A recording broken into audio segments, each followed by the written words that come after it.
Hi guys, welcome to Mendoza Makes. I'm Michelle Mendoza, and today we're continuing talking about the science behind cookie making.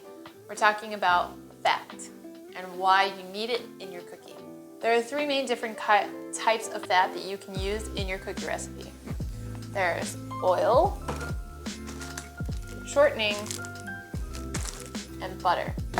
But first let's talk about the importance of having fat in your cookie. Fats add tenderness and flavor to our cookies. Fat carries flavor and creates browning in the cookie that you need to have to make a good cookie. First, let's talk about butter.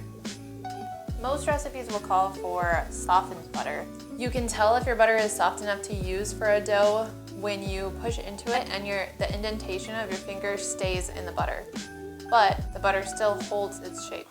If you're going to make cookies and maybe you forgot to take your butter out of the fridge and you don't have time to wait 30 or 45 minutes for your butter to get to room temperature, a trick that I've learned is you fill up a glass with water, stick it in the microwave for about a minute, pour out the water from the glass, and then cover the butter in the glass and let it sit there for another minute. When you take the glass off, your butter will be softened enough to use for your dough, but it won't be melted. Butter is an emulsion of water and dairy fat. An emulsion is basically a mixture of two things that normally don't mix together, like water and oil. Water and fat don't really want to mix together. And there's a difference between butter and margarine. Margarine is made with vegetable oils and usually has less fat than butter.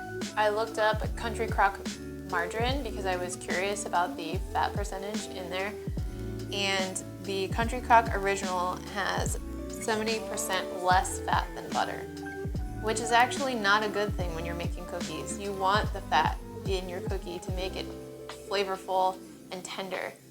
Using less fat is only taking away from the flavor that you could have if you used full butter. Since it's made of vegetable oils, it doesn't contain any water that's in butter.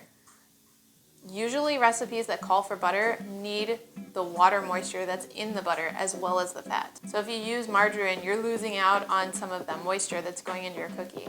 Butter starts to melt pretty quickly, usually between 90 and 95 degrees Fahrenheit.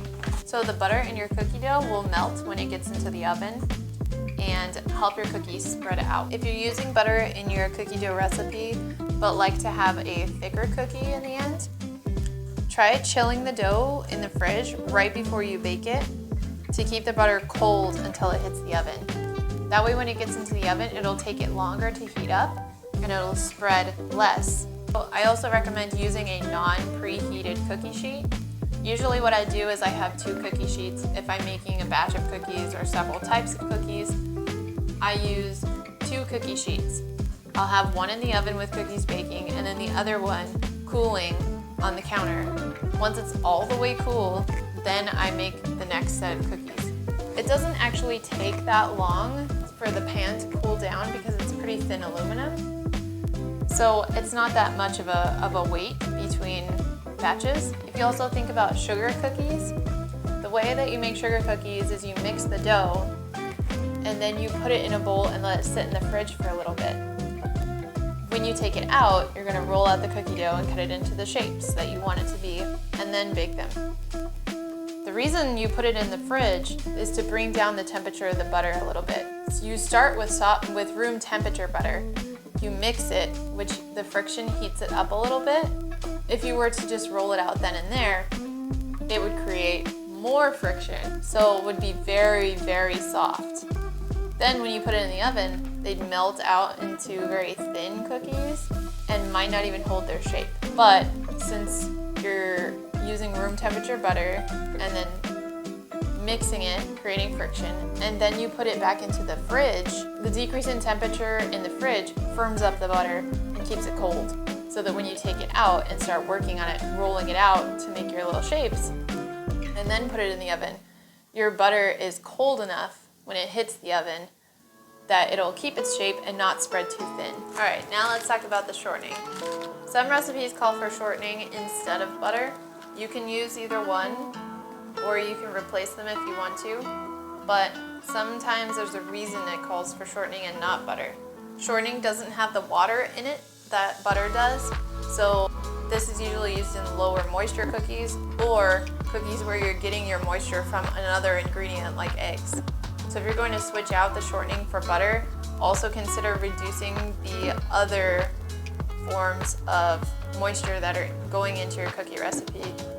Because if you switch it out for butter and you still have the other moisture, it might be too much. Since there's no milk solids in the shortening, you'll actually get a lighter cookie. The browning will only be a result of the sugar only and not the milk solids.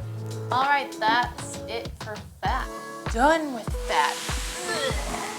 I hope that helped you get some tips about the different types of fat to use in your cookie, and it helped you understand the importance of fat in your cookie recipe.